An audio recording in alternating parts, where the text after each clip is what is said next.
Hey, welcome to Path to Hollywood. My name is Tony, I'm film director and filmmaker. Let me introduce you amazing scriptwriter Rick, who works on famous projects as Lucifer, Proof and Greaseland. Rick, the first question is, how did you get on Netflix? A couple of my bosses were all developing pilots with Netflix or working on a show on Netflix, and so Netflix hired them and then formed a production company and everything. So that's how that started, and then since I'd worked with them for so long and we had such a great relationship, they brought me on like last October, so it's been a year there. But since it's just like a first look deal since it's just a production company at Netflix, it's not like I'm like really working for Netflix on anything. I'm just working at the production company, and then we're making stuff to try to sell to Netflix, but it's not like a direct like one-to-one kind of thing. Right now I'm working with a production company. So we've been going, I don't know, it's only been around a year or so, but been working there, and right now we're just developing a lot of material, reading a lot of material to potentially develop into a TV show or a movie and stuff. So the company right now has a first look deal at Netflix, so everything is kind of like geared towards selling something towards Netflix, but at the same time, since it's just a first look deal, we're also trying to find something outside to make, Netflix just a little bit jealous that, they can't have everything that we come up with. So yeah, and then I guess the responsibilities right now, it's a lot of like reading documents, story material, pitching on ideas. We have a meetings, every once in a while in the office as we're like breaking through story of stuff that we're already developing, that, stuff that we've sold to Netflix and stuff that we're in the process of selling and all that kind of stuff. So it's a lot of fun stuff. It's one of those things that you kind of like pinch yourself every single time because you can't believe that you get paid to have this much fun. Favorite part is like the collaboration. Like when you get like 4 or 5 people together in a room and then you're all writers and you're all just trying to figure out story,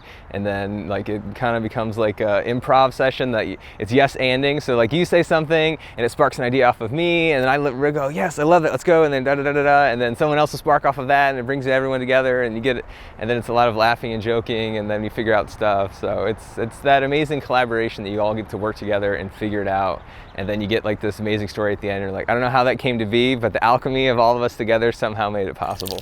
Yeah, pitching is like the major part. Either like the company will hear pitches and then we'll decide if the company wants to produce it and all that stuff, or we'll take a pitch that we have been working on and we'll take it to try to sell it to Netflix or to somewhere else if Netflix passes on it. But yeah, the pitches, like there's usually a structure to them that they're all kind of similar, but I feel like each person and each writer kind of brings something different into the story.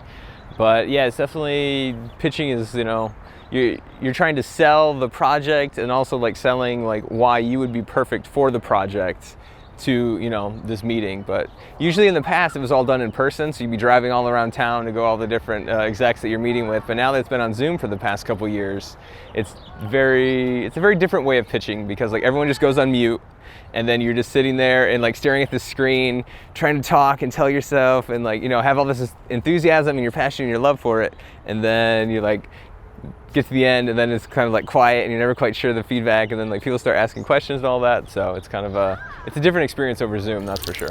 Yeah, usually type out the document first, because you want to make sure that every single line that you've written is like making sense. So it's usually start off with the opening, like you give the teaser of whatever the pilot episode is. So boom, you get the hook of like whatever the show is.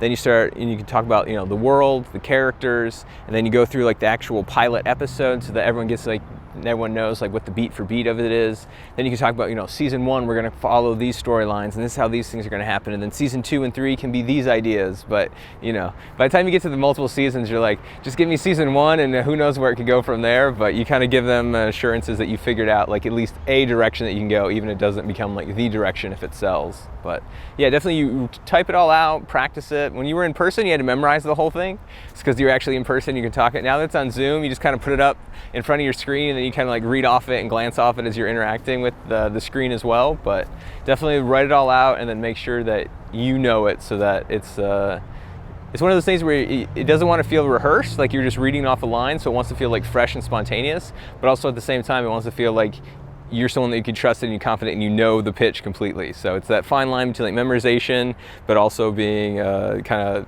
spontaneous at the same time. Anyone really can pitch. Like there's a lot of different writers. Like usually usually it works with like a writer either comes with up an idea, or they want like or a piece of intellectual property, so something that's already been made, so like a comic, a book, a video game, anything that's already been made and has a copyright or trademark, and you want to adapt it into a movie or TV show.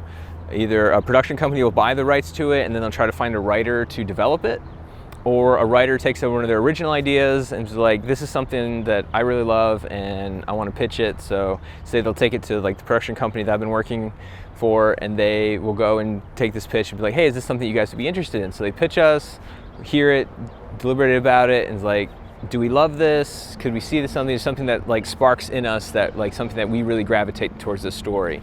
And if it is, then we work with the writer, develop the pitch, and then we'll take it to Netflix and we pitch it. So it can really be anyone like that comes with an idea or already has like a piece of IP that's looking to pitch it. I've worked on a lot of projects. I started working in 2013 was the first year that I started working like full time. So I was like a set PA at the very bottom, like before everyone else on set, last one to leave kind of stuff. But I worked on a couple feature films, just doing like extra day playing work of being a set PA.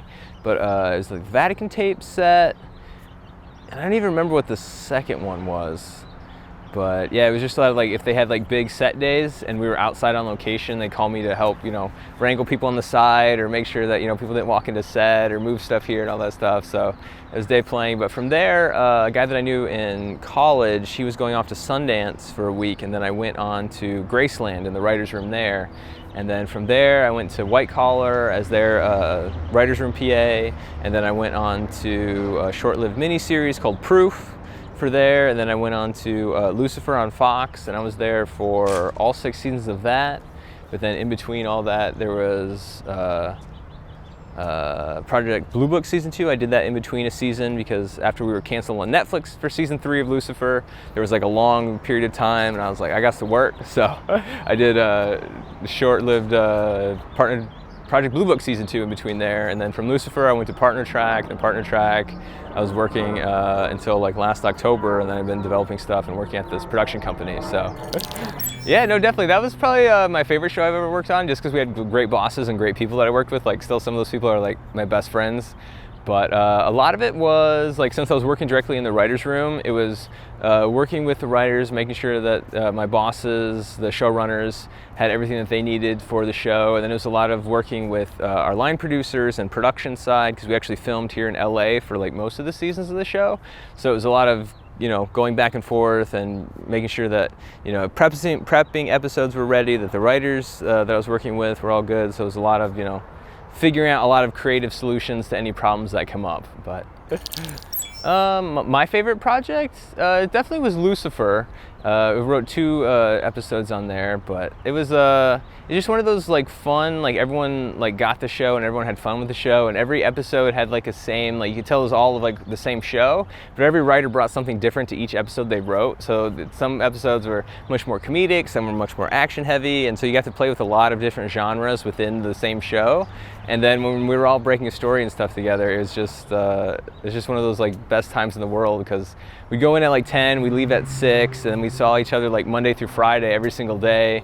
And some days, I mean, we'd be longer if we were on set and stuff. And so it was just one of those like real bonding experiences that, you see people like getting married for the first time, had kids for the first time, like you're going through all these life stages with all these people that you see like Monday through Friday, like all day long. And you have lunch together and you're laughing together and you're doing, stupid, we go to the Magic Castle like every single year as like a bonding trip for when the room started. So it was a really close like family type atmosphere on that show. Probably about 10 or so writers, depending on the season, because when we first started on Fox, we did 22 episodes a year, and so that we had a few more writers just because there's so much of like cycling in of like one person's writing an episode, so they weren't in the room, and then you'd have another person that was like prepping their episode, and other people that was like actually on set producing their episode, and you have another person that's in post, so writers would kind of come and go, and it kind of became this cycle. But usually, since it was a TV show, like the showrunners, we had 2 of them, that they would each come in, and then like where the last episode left off, and then you would go and just start like figuring out, all right, so this is where we're going towards in the season. Because at the beginning of the season, usually the first couple weeks is called like the blue sky. And so everyone comes in and you're just throwing up, what does the season look like for our characters? So what do we want to do? Where do we want to go? And you figure all of that out in the first several weeks. And then from there you start breaking like episode 1. All right, so we left our heroes and this way at the season finale of last season. So where do we go this season? And knowing where the journey is, so like, all right, so we know we have to do this, this, this in this episode. So all right, so the first scene we know is going to be this. And you kind of throw it up on the whiteboard, and then you start figuring out, and all right, second season, we need to check in our characters here, and they need to have moments. So you really kind of figure out like the broad strokes of the episode, and then you go in and then you figure out like the actual detail scene work of each scene until you have like basically the entire episode broken, as they call it. So it's all broken out, and then you kind of go from there. Of like the writer will outline the episode, but the showrunners really are the ones in charge in TV, so they're the ones that are going to figure out the storylines that they like yes or no on, and they're kind of driving everything instead of like producers or something. Yeah, it really depends on the showrunner, on who your boss is on that, because they like sometimes they'll like we've had showrunners that really break out the scenes so that you're really just kind of filling in like dialogue in between, but it's completely broken out and they've thrown in dialogue that they want in there.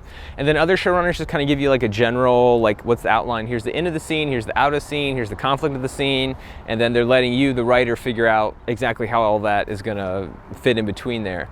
So it really just depends on your bosses. Some can give you lots, some don't, but yeah, it's just since you're on a show, it's not like your own voice and your own creation. It's someone else's voice that you're trying to like mimic, but also kind of add some of like your flavor in there as well. So it's definitely, on all the shows I've worked on, you're trying to write in the showrunner's voice or the person that created it potentially, and then you're trying to keep that same tone and voice going, but also add maybe a little bit of your subtleties to it. Because in TV, basically everyone that's a writer produces their own episode. So you have like all the writers that all have different levels, and then you will have the showrunners are the head writers, and they're also executive producers, and they're also like they have the final say basically on anything that happens. So they have final say on cuts. They have final say on like hiring and firing directors and all that kind of stuff. So the showrunner is like usually the final person that makes a decision in television. I think Breaking Bad is still probably the best written show I've ever seen. Like they were masters at it. Like even like Better Call Saul, even though I didn't love it as much, like the actual like writing and scene work and plotting and character development is like still second to none. Like the way that they're able to like just craft these characters and put them in situations that you didn't know how they were going to get out of, and it was clever, but also like you're seeing this character slowly transform from like who they were into something else, and then you're rooting for them for a while, and then eventually it turns and you're like, oh no, you're just a really bad person. So I went to film school. I actually was studying like directing was like my major when I was in film school, and then I took a couple classes on screenwriting and stuff like that, but other than that it was just like reading a lot of scripts and then writing a lot, and then also I read several books on like screenwriting and everything to kind of get like the ideas of structure and formatting, and also like the storytelling, and like Joseph Campbell's like Hero of Many Faces and the hero's journey and all these kind of things that give you like the kind of the basic tenets of screenwriting and everything. But other than that, it's just reading a lot of scripts and seeing like how if you find like the moments in movies that you love or stories that you really love, and you find out like, well, how did they phrase it that way? How was the was the alchemy of like the writer and the director and the actor, that it all just came together? Was it completely the writer on the page that figured it out and all that stuff? Like I still remember like Training Day, reading that script, and I mean that script is almost like actor and director proof, because as you read the script pages, you just see it and you feel it on the page before like you even have like Denzel playing this character or anything like that, but you can just feel it like oozing off the page, every single thing that you're seeing, and you're just like, wow, this is like it's just amazing craftsmanship. I had done all of my like undergrad work before at like a community college. I got it all the way, and then I transferred in to the film school here, and then I got in. I had to submit, I'd written like a feature pilot. It was not very good, but I had written one and submitted it, and I got accepted luckily through that, so that was like a huge blessing. But from there, so I was just literally those like 2.5 years that I was there finishing my degree, it was all just like film classes. So that was like the nice thing, is I was just deep in film for like 2 years. But yeah, it was like we had editing classes, and I feel like that was like one of the most interesting one for me to learn, just learning about like the editing process being really the third storytelling process of it, because you're writing it and it's just you and the page and you're figuring it all out, and then when you get to directing it, you're really like on the set trying to like collaborate with the actors and everyone to make sure everything kind of is trying to tell the story. But really when you get into editing, it's the final, like there's nothing else you can change. This is it. This is what you captured on camera. There's only so much you can mix with, lighting and all that stuff. So it's really like the last stage of like the storytelling process. So those classes were always fascinating. And then also I remember like they gave us one assignment was everyone was given the exact same film clips, and you could tell the story however you wanted based on these film clips. And so seeing how other people interpreted things differently, and you can move things around, and so it was just like a fascinating way of like telling the same story that we were all given the same thing, but everyone kind of told it a little bit differently. Some people told it out of sequence, some people told it linearly, some people like changed it so they added different shots, so everything felt a little more sinister in it. So it was always fascinating to say. But yeah, like that was great. I remember some of my directing classes and advanced directing classes were amazing. Some of my screenwriting classes were really good. So I don't know, I feel like I always try to like learn one thing from like every teacher or everyone that I've worked with before. If I could take like one thing that I can learn from each of those people, I feel like that's always like a great way for me to continue to build my journey of being a better storyteller. Yeah, a lot of them. I don't know too many people that were still that like wanted to work in Hollywood that got in here. A lot of them just wanted to learn how to do all the material and all that kind of stuff, and then they took it to working at on YouTube or working on all this kind of different other stuff. But there were some of us that definitely worked in. Some people working on like special effects houses and all that kind of stuff. But yeah, there's definitely had a lot of like creative and very interesting people that I met at film school. And that's kind of like usually like you don't learn like everything practically at film school. It's very like theoretical, and you're applying things and you're kind of figuring things out, but it's really the relationship that you build with people as you kind of go on this journey together. I definitely didn't do any like extra studying or anything on top of that, but I feel like the best, like if you get like your master's degree, as you quote, was working in like a writer's room and being part of it, because I mean you're just hearing stories being broken all day, you're figuring all that stuff out, you're being part of like production meetings where they're figuring out the logistics of how they're going to shoot this episode in 8 days, you're being a part of like set where they're actually filming it, you're in post where they're actually editing it, and all the ways in between. So I feel like I definitely got like my master's degree in like working on a TV show, being part of the writer's room, and seeing how all this works, and be like, oh, okay, I understand how this works now, from like snout to tail, like from first idea to all of a sudden like delivered lock cut and everything. Like you definitely get a whole sense of the project, and it's pretty amazing. You studied here in LA? Yeah, I was actually in Orange County. That's where I went to film school out there. It's definitely like at the school it wasn't possible to attend for free. I don't know how much exactly it is now, but I think when I was paying for it, it was around like 50 grand a year or so. It wasn't cheap, that's for sure. So that's why I did like all my undergrad studies first and got all those away when they were like cheap credits for all your basic studies, and then just film classes and stuff that I did for focusing on my major at the university. It really depends. Like that's like a lot of it like being usually right place, right time. Like luckily I knew someone that had graduated a couple years ahead of me. He was the writer's assistant in the Graceland writer's room.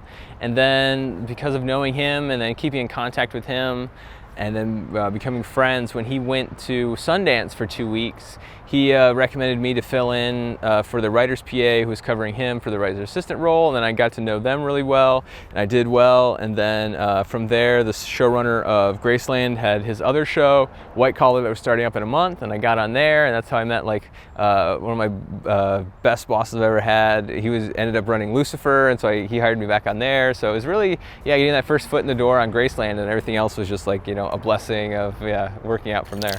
I think it always has to be character. If you care about a character, you'll follow the plot or whatever, no matter how crazy or ridiculous it goes, because you care about that character and you want to see them either, achieve their goal at the end of the story, or they get to the choice and, reject it and they turn away from it, but that becomes still a choice that they made. So it's really the characters. You really want to find someone that you are so invested in that you will follow them no matter how ridiculous or crazy some of stories go, or how TV shows can tend to peter out after so many seasons and everything. But if you really care about the character, you'll stick through it all the way to the end, just because you want to see if the hero's going to make it. Are they going to achieve it? Are they going to succeed? Or I don't know, that one can kind of come down to whatever type of story you're really trying to tell. Like some of them, like every great story should have like some sort of goal, some stakes, and some urgency. And then you play the combination. Maybe this one's more urgent than another story. This one has more stakes than another story. But those are like the three tenets that you want to have. But it really just depends on like what your story that you really want to tell is. Because I don't know, I feel like writing a lot of times becomes like therapy to yourself, because you're not writing usually about yourself, but you're writing like stuff that like either you're feeling or you're wrestling with and all that stuff. So as you go through that, you're trying to figure out what is this character that's in like a different place going through, and he's like, well, I don't know, how did I feel when I broke up with my girlfriend? But now imagine that, but also like your girlfriend is like an alien that's like pretending to like infiltrate the government and destroy the world. So like, how does that feel when you have, so you're putting your emotions in like this other heightened environment. So you're trying to figure that out. So maybe that story just has more stakes to it and more urgency, but the goal is just how to get over breaking up with your girlfriend when your girlfriend's like an alien that's trying to destroy the world. So it's trying to figure out these types of things. So it can really just be that combination, I guess, that you're really trying to figure out what's the personal part of it that you really care about, and then how do you make those feelings feel real to this fake character that you've created in a fake situation. Yeah, it's usually since like in TV you're usually in a room and you're all breaking the story together, that it really becomes like everyone is kind of pitching in and helping, so everyone feels invested in it, and then that story will get assigned, that episode will get assigned to maybe a writer or a couple writers depending on how the showrunners divide up the script assignments. But yeah, you really like everyone feels invested and involved, and you're breaking it together, and then ultimately like when it's your script, you're the one that's actually like putting the scene work, making sure everything tracks, making sure everything connects, making sure that like, oh, that awesome funny joke that worked in the room, does that still work on the page when you're not like everyone's laughing and joking at the same time? And then does this twist really work? So you're really starting to like figure it out and actually lay it out, and so you're seeing the whole thing. And then once you've done a couple passes, you turn it into your showrunners. Showrunners will usually do a pass and add anything that they want or adjust a few little things, and then from there you go the notes that you'll get from potentially your production company, maybe studio network if you have those. So it's really the showrunners are really the final stop for like the writers, because if you can make your showrunners happy, you don't really care about studio and network and your production company and stuff. It's just like your showrunners who are the head writers, if you can make them work like the least amount as possible, like rewriting a script and everything, that's usually like the most satisfying feeling. Let's see, I don't know, like Save the Cat, I feel like it's a great kind of just like standard one that you got to get a sense of it as you're like coming into it, and like why finding that moment where, if you can find the moment where your character can be summed up in their first scene of who they are based on whatever action they're doing, like saving the cat, you care about them because they're doing this action, and then you also get a sense of what their goal is. If you can find like all three of those in one scene, that's like when you read like a professional writer, because they're like perfectly succinct in their words, but also like they're doing like three things with your character at once in one scene, and it all feels seamless, and you're just like, oh, okay, this is like professional writing right here. I love Joseph Campbell's like The Hero's Journey, because I feel it's like just like a great like structure for like a feature film, because it gives you like the exact templates of the hero's journey of like the call, the hero refusing the call, he's got to meet with his mentor, and then he's has to go into the cave, and he's dealing with, so I feel it's like a great it's a great just storytelling structure for like any type of myths and all these type of things, just because they've been around so long and all of our stories hit these same beats, but yet we're so familiar with them, so we love the comfort of them. We love the little twist that each story differs from it as well. So once you can like kind of figure out the entire hero's journey, then you can kind of play around with it more of like, no, I really want to focus more on this aspect of it and this aspect, so make it your own. But I feel like having that general structure is like a great way to really understand the storytelling structure. My favorite film is Casablanca. Like I can't ever go back to it like without. It's one of those movies that it's on, I have to finish it no matter where it is in the movie if I happen to find myself watching it, and it's just the perfect movie for me. Like the character work is fantastic, the plotting is always perfect because it's like forcing the characters to confront things that they don't want to confront about themselves, and then it's a very humorous film as well. Like there's a lot of humor in there that you don't get, and then there's it's also like this heavy time of like being stuck in like World War II. The stakes feel like the world is about to like implode at any time with like the Nazis regime and everything that's affecting, and they're just like this small town in this small bar, and then like everything just kind of comes against him because this guy that's just trying to get away from the world, he's been hurt by the woman that he loved, and he just wants to be like a recluse, but then like she comes back into his life and he has to help her, but then everything they figured out about their backstory, and it's, you know, it's one of those like perfect just kind of like sacrifice by the end, because he's this guy that cares about nothing, that ends up caring for something by the end, but it's not like the woman he loves. He ends up sacrificing that in order to help like this bigger message of people and everything, and it's just, you know, brilliant. So it's also like one of the most quoted movies of all times, because you have, you know, play it again, Sam, and all this these phrases and lines, and dialogue is probably my favorite part of like a movie, and so really having this dialogue that like speaks to each character is, you know, brilliant. And so whenever I can't help but like get a little giddy whenever I watch that movie, because it's just like it's like one of those hugs that you get. It's just like a warm embrace that just makes you feel good, but also at the end you're just like sad that it's over. Yeah, normally, usually, depending on the show, it's usually maybe about, you spend maybe 8 actual days or so actually breaking out the episode. So from it just being like a previous episode that was just taken off, all of a sudden blank whiteboard. Next episode, you know, 302. All right, so how are we gonna figure this out? So usually, you know, take the episode, this is where we left all of our characters, this is where we know we're going with them. And then how do we, you know, have our characters advance like a little bit on the journey, and for each one of them. So we're figuring out, you know, character stories for each, you know, of our main characters in the episode.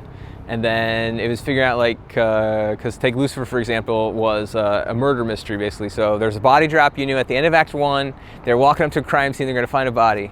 All right, so how does like catching our killer, what does our killer say when he's like confessing his crimes that makes like our main character realize, oh, this is what I learned on my journey for this week's episode. So it's really figuring out that, and then from there you can kind of backtrack and figure out, all right, so this is what the crime needs to be that leads them to there, and then all right, so what are the suspects that they're gonna meet at the end of Act 2 and Act 3, and then from there you're building out like what is, you know, all the character interactions, and what is, you know, your main character learning, and how can he learn it, and then what are our, you know, our B stories. So our side characters are working on something, and usually that was like part of like the bigger mythology of whatever that season was going through. And so usually on like Lucifer, it was every season was like a different like family member was there. So you had like his mom was there, his brother was there, and then his dad shows up later, and so it's all dealing with, you know, different family aspects. So B stories maybe is like dealing with, you know, his brother, and you know, one of our characters are dealing with like a supernatural thing that's happening in this episode, while Lucifer and Chloe are trying to figure out the case and all that stuff, and maybe the two will intersect and maybe they won't. But yeah, so that was usually you go through the process of figuring it out, you get all the episode, you know, beats figured out, and then you'll start writing the cards, and that's like, you know, here's the in of the episode, here's the out of the episode, here's, you know, some of the ways that the conflict in the episode. Once you have the whole board figured out, it'll get assigned to whoever the writer is, if they don't already know beforehand. They take all of that. The writer's assistant has the notes written out from the past 8 days that you've been breaking the episode. They send it to you. You compile all the notes into an outline. Write it all up. And then depending on the show, outlines usually around 12 pages or so. I've been on some shows where outlines were like 20 pages. But I've had 12 pages is normally around there, so maybe like 13, 14, maybe 10, but usually 12 is about the standard. And then give it to the showrunners, they may punch up, tweak a little bit of things. Then you go get notes on that whole process. Once that gets approved, then you're sent off to draft. So then you'll spend, depending on how the showrunners or how much time you have, maybe like a week, 8 days to write the actual script. And then depending on the show, scripts can be anywhere from like 42 pages to like 53 pages for an average. Because if it's network, it may be a little bit shorter, or if it's on streamers, you have a little bit more time since there's not ad breaks and everything. But that's usually that process. And then from there, once you get all the approvals, it gets turned in, goes to your showrunners, punch up, change, then you get approval from studio networks, producers, and all that. And then from there, it'll go over to production. So then production meetings start, and then you start with concept meeting, first of day one, director comes in, then you have production meetings, and then usually you have 7 days of prep for an 8 episodes of actual filming. So you do 7 episodes prep, you'll scout locations, you're working with the director if there's anything that they want to tweak or change, then you're working with the line producer. If the line producer says, all right, we have too many, we're not gonna be able to fit this many outdoor scenes away from sets. So we need to figure out a way to either combine some, shorten some scenes. So you're working on that kind of stuff to make sure that the show is producible within the budget for the episode. So you're figuring out some of that stuff, and you go to like casting meetings, you're figuring out like all the guest casts that come in the episode, and then once you figure all that out, you finally get to the actual shooting of it. And then you'll be on set for like 8 days as they're filming all the episodes and you're capturing everything. And then usually the writer on set is kind of the lifeguard, basically. So you're sitting at Video Village with the director, you're letting the director, direct the episode, figure things out, give the performances, but you're also trying to give notes here and there as well, and making sure that, since the director in television is just coming in for one episode, as the writer, you want to make sure that there's a consistency to the whole season, because like the episodes that come before, the episodes that we're building towards. So you want to make sure that like if this moment is like played here, it's really going to play, because we know that, back in the room, we've already written, 3 episodes from now, and we already know the episode that this moment's going to be really big here. So if the director tried to underplays it in this scene, like it's not going to work in that scene. So make sure so you really try to make sure there's consistency of the whole thing. And then you finally get all that finished, and then you go into post-production. So then you wait, usually, 8 days? Yeah, usually 8 days after the episode wraps. You have editors do their cut, director gets their cut, then writers will start working on their cut, and then from there you start figuring out, and then you lock the cut, and then give it to everyone for notes, and notes, and then you'll finally lock it so no one's going to touch it, and then it goes to all the spotting sessions. So you got to make sure that sound spotting, and then you have to go through music, and then so everything kind of goes, and it goes into color timing, and then you get all the VFX work, and then as VFX shots come in, you have to start approving them, and then finally you'll get to like the delivered cut, and then it's ready for air. But yeah, it could take a long process depending on how long, from beginning to finish. But when you're on set, you see you're chasing the day and you're trying to make hours as well. So also being able to be like, all right, what can we strip out of scenes in the writing process? Or when you're thinking about it, you're like, it's a funny, these 4 lines and everything are pretty funny. They don't really add anything to the scene. I think we could cut them out and we could save, an extra setup on this day. So as you're thinking in the writing process, you learn from set of like, all right, how do I make this episode more producible? Like, I can't have a big fight scene with 10 ninjas. Like, it's not going to work. So maybe if we pare this down, we'll change it up here and all that kind of stuff, or we'll figure out a way to do that. And then definitely on set, like being the writer, being that lifeguard is a great way as you're figuring out, the whole season. Like your job there is representing the showrunners, because the showrunners can't be in post, they can't be in the writer's room, and they can't be writing their own episodes all at the same time. So when you're on set producing your episode, you are really representing the showrunners there. So you're trying to make sure that everything that they really loved and wanted in the script or the storytelling is going to make it on the screen, so that when they get in the post, watch it later, and they're like, how do we not have this shot? Like, why are we not close on this person's face? Like, this is an important moment. How did you not, so you always want to make sure that you're, always getting with the showrunner what they want, but also like keeping their vision and representing them and what they want on set. Oh, definitely. I feel that's like, yeah, you want to reach up to that point that, yeah, you're running your own show and everything. And I've had some really great showrunners that I've learned like amazing lessons from. And I've had horrible showrunners that have been like great examples of what not to do. So I feel like, yeah, you learn a lot when you're like around all these different shows and people and everything like that. But yeah, the showrunner would be definitely like the next position. But yeah, I like to have my own production company and everything in the future as well. So yeah. Usually for the actual script, you usually do the first writer's draft. And that one you can revise as many times as you want before it gets locked. But basically, writer's draft, you finish it up, be like, all right, this is good. Give it to my showrunners. They do their works, and that becomes like another draft. And then from there, you give it to, if you have a production company on a show, some shows don't, some shows do.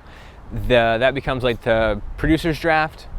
And then if you have a studio, some shows do, some shows don't, that'll become studio draft. And then from there, you do their notes, do any changes, revisions, send it to network. Network is their draft. Once you've completed all of network notes, you may have to submit it to them again. Sometimes they want to read it just to make sure. But if not, once you've completed everyone's notes, you have the final production draft. And that is the draft that goes right to production, and they are going to start prepping it to shoot. And then from there, you can have multiple revisions depending on how they change it. So then it goes through all the different colored pages. You go to, green pages, yellow pages, blue pages, and then as you go, and then sometimes you can go into double blue pages and all these things as well. But because every single time they change something in the script, just to make sure that everyone is on the same colored script, they color code all the scripts. So yeah, you might have pages here, but you're on a blue draft, but with yellow pages and all that kind of stuff. But basically, once you turn it in, you have the production draft. Then they print out the scripts so that everyone has scripts. And then if they make any changes to it, they actually, when they print them out again, it'll all be in whatever color it is. So we all have blue pages now, so everyone knows that we're on the same. We're all working off the same draft of the script.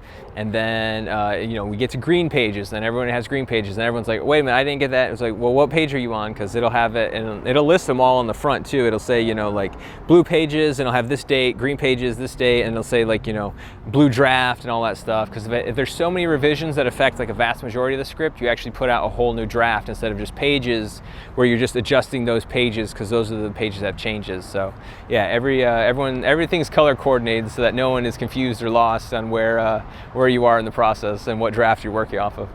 It's very convenient. It's a brilliant solution. I don't know who exactly figured it out, but when you get it. Yeah, biggest thing for me is always just figuring out the main character, and then once I figure out the character, really figure out what they want, what's their goal, and also like what's holding them back in life. What's the one thing? Is it something external they can't, they're not strong enough to jump over that hill. They can't do it. They physically can't do it. Or is it internal? Is there something that's like haunting them as a child that they can't, reconnect with someone? Or, they lost their parent and they never felt like they were given that love. So they feel like they're undeserving of love. And so like whatever it is, internal, external, that's their one thing that's holding them back. And so then the plot, I feel like, has to focus them into a point where they're forced to make these decisions. So you're really like kind of like putting them in the pressure cooker and like forcing them to like, all right, you're gonna have to be working with this character that's like your opposite, and that's gonna cause like friction between you two, but it's gonna push you together, that you're both gonna have to make decisions. And then by the end, through all the plot machinations and all the character development, like, does your character finally make the choice that he's gonna learn from his things and he's gonna, overcome, he's finally gonna be able to jump over that rock, he's finally gonna be able to let go of, the pain that he has? Or is he gonna say that he learned from it, but just choose not to do it? So it's always one of those things, the choice that your character is gonna make. Because I feel like if you can build your characters to a moment where they have to make a choice, like periodically, and then the ultimate choice at the end, are they gonna learn from their journey or are they gonna not? So that's usually like the best way, is just to build choices for always your character, because it feels like the audience is always like rooting or self-inserting into the character that they're watching.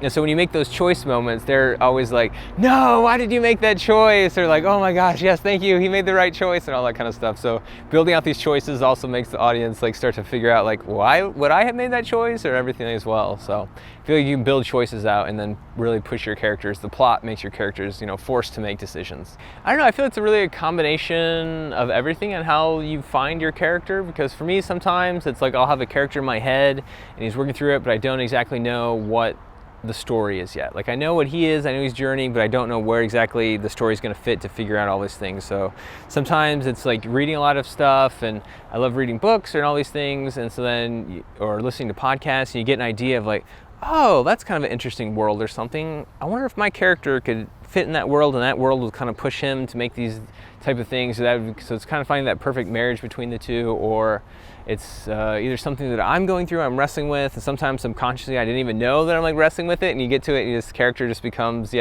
my mouthpiece, or it's, he's the devil's advocate to what I'm going through and all that kind of stuff. So it's partially that, but yeah, it's really just figuring out, getting inspired by a lot of things, but finding that perfect marriage between the two, of this character that you're figuring out something that has an emotion that you're connecting to, or at the same time, you can find a world that's really interesting that you can kind of pair it with. Well, every show you get a choice if you want to work it on or not, because they'll usually send you a script of, if it's a pilot that's never been on before, they'll send you like the pilot episode, you'll read on it, you'll meet the showrunners of the show, you kind of have a meeting seeing like, are you a normal person? I'm a normal person, can we be normal together?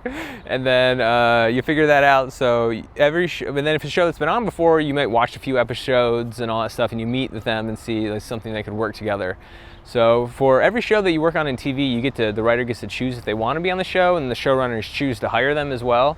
So it's kind of a little balancing act between that.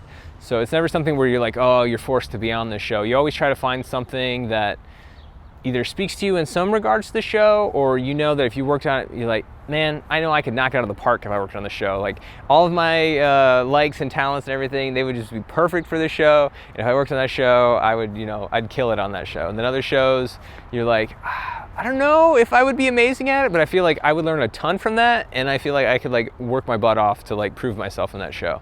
So you're really just trying to find, what type of shows that you're looking for and what sparks to you, and really what passion that you can put, what you love into something that's someone else's voice that's running the show. See, I don't know, that's a huge one. Like I love Damon Lindelof. Like I feel like he does such an amazing job of character work, but also like dealing with themes of faith versus like science, and how like we believe in all these things, and where does faith come in with our everyday life and all these type of things. So I feel like it's like a great way that he like develops his characters, and his storytelling is like amazing.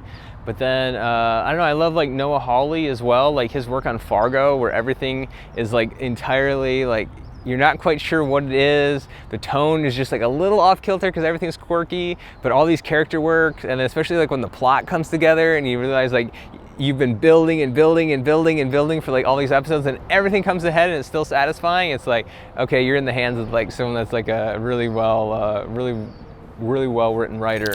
Yeah, I mean, showrunner can really be like the high end is kind of like unlimited amount of money, because every writer, they go on a show and it becomes how many weeks you're going to be on the show for. So you sign a contract, and usually for streaming episodes where it's like 8 to 10 or 13 episodes, it's usually a 20-week room, and then there's like a 4-week option, and most 4 weeks options are always done. So it's usually 24 weeks that you're on a room.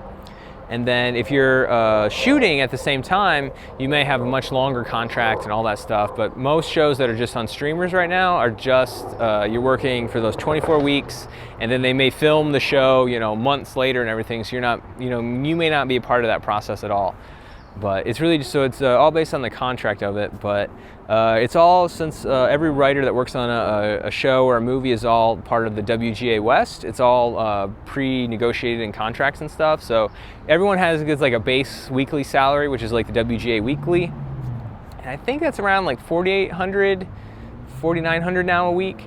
And then from there, you'll get, if you're, depending on what level you are, because everyone starts off as like a staff writer and then a story editor, and as you work your way up, you eventually become a producer and a co-producer. Then you start getting producer fees on top of like your weekly writing fees, and then that can vary based on how long you'll be shooting or how many weeks and all that stuff. So it really can vary as you go up there based on your experience, your seniority, also like how good of a lawyer or negotiator you have in your contracts to get you a little bit more and all that kind of stuff. But yeah, and then for showrunners, because you're on the show for so long and they're buying your time basically for potentially a year, it really becomes, sometimes they'll give you like overall deals so that they can kind of keep you for like 3 years, so you get the security of having a constant paycheck, but also like then you're limited to just this one company that you're working for. So kind of benefits and cost analysis and all that stuff, but you can make a lot more money and all that kind of stuff by having these deals and buying all of your time as a showrunner.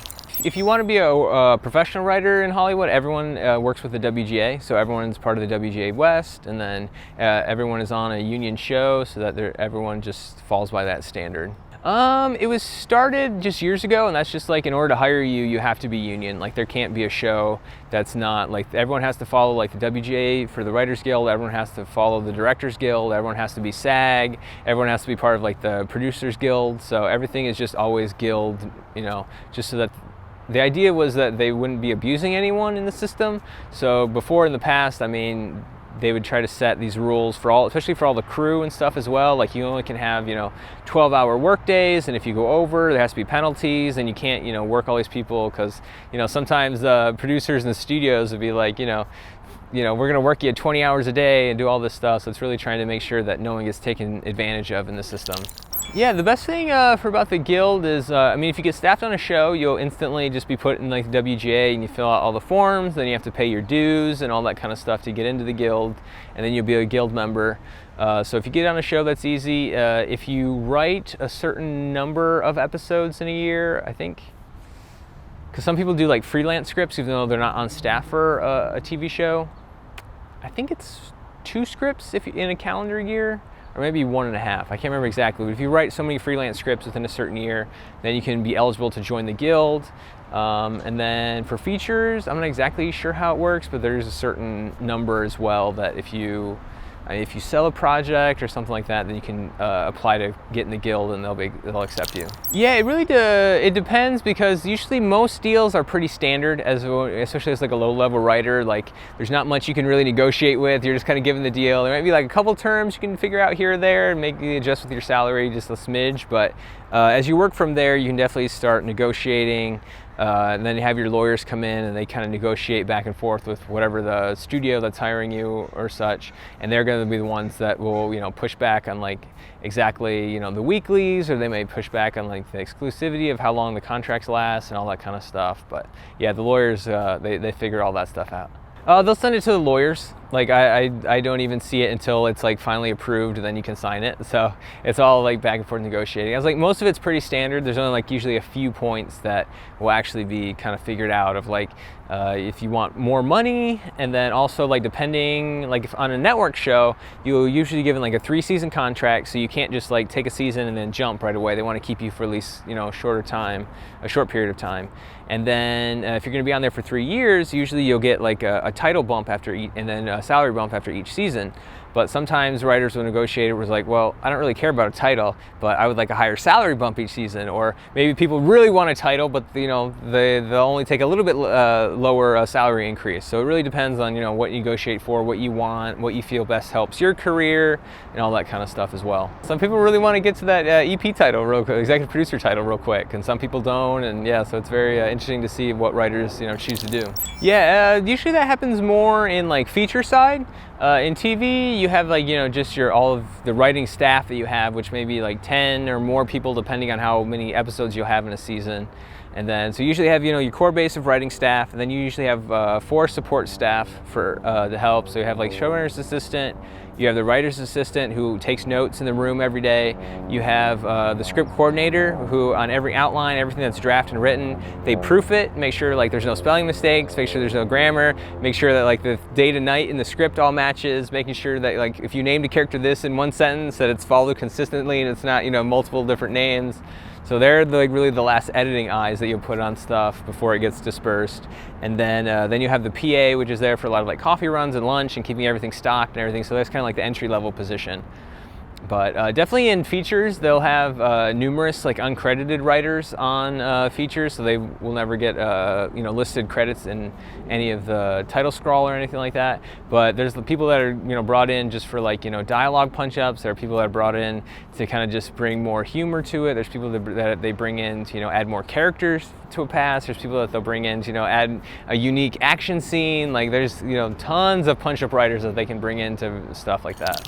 Definitely, I'd say like working with writers in a writer's room, like you have to really love like the collaboration part of it, because television, like the main part of it is collaboration. Like you're working with all these writers, you're working in a room, you're going to get notes from your studio, from potentially a production company if you have one, you're going to work from your network as well. So it's really being able to collaborate and also knowing like what your execs are saying, because some execs like are really great at pointing out what they are bumping on or what's not coming through in the script. Other times they don't know exactly how to phrase it. They just know that it just doesn't feel right, and so you kind of have to figure out what exactly the note is behind their note, and then how to communicate with them and make sure that they feel heard and listened to, but also feeling that like, trust me, like this is gonna work. Like it may not feel like it, but like trust me, I know how it's gonna work out and be that well. So it's a lot of like collaboration, and then figuring out trust, and then being able to work well within a team.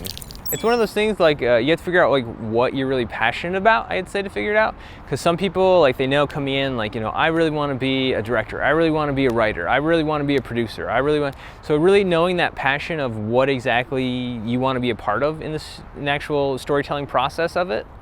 And then the best thing to do is just like pursue it, try to work. My favorite thing is like getting around a writer's room, being a part of that, working with writers, because then you're seeing like directors every day, you're seeing producers, you're seeing the actual production part of it, you're seeing the entire pathway of how directors meetings, how they're figuring out shot lists, how they're doing all that, how they're figuring out like, VFX, how do you do all the plate shots, how do you do all this other stuff that you're working with VFX and everything that helps you when you're trying to figure out stuff later. And there's a lot of that process. And then if you want to be Producers, definitely work, ground floor, or people who want to be agents and all that stuff. You start off usually in mail rooms and that stuff, but like being on like a set PA and working your way up from there. If you want to work, be the director of photography on set, if you want to go into grips on set, if you want to go into lighting on set and all that kind of stuff, you usually start off, being a set PA and start taking the tracks from there. If you want to be, assistant AD and work your way up through there, and sometimes they become line producers, sometimes they become directors. So it's really a lot of varied, but I would say definitely try to like work either close to a writer's room if you want to do a more like the creative writing approach. If you want to be more on set, definitely like be around sets and start working in there to see if it's something that you really want to do. And then directing is the same thing, like knowing, how the whole set's run, how things work and all that kind of stuff. Or if you want to be in like the production office. And then producers as well, like sometimes producers start off in agencies, sometimes they'll start off as execs in like studios and all that kind of stuff, because then they're receiving material, they're reading material, they're giving notes on material, they're trying to, as they figure out what exactly they like, what they don't like, all that kind of stuff. And then I don't know, it's very different because right now there are so many streamers that kind of dominate all of the television buying at the moment, that Netflix is very much like they have like a very broad canvas of stuff that they're kind of being, they'll have something that's for kids, something they'll have for adults, they'll have movies and TV shows and everything in between.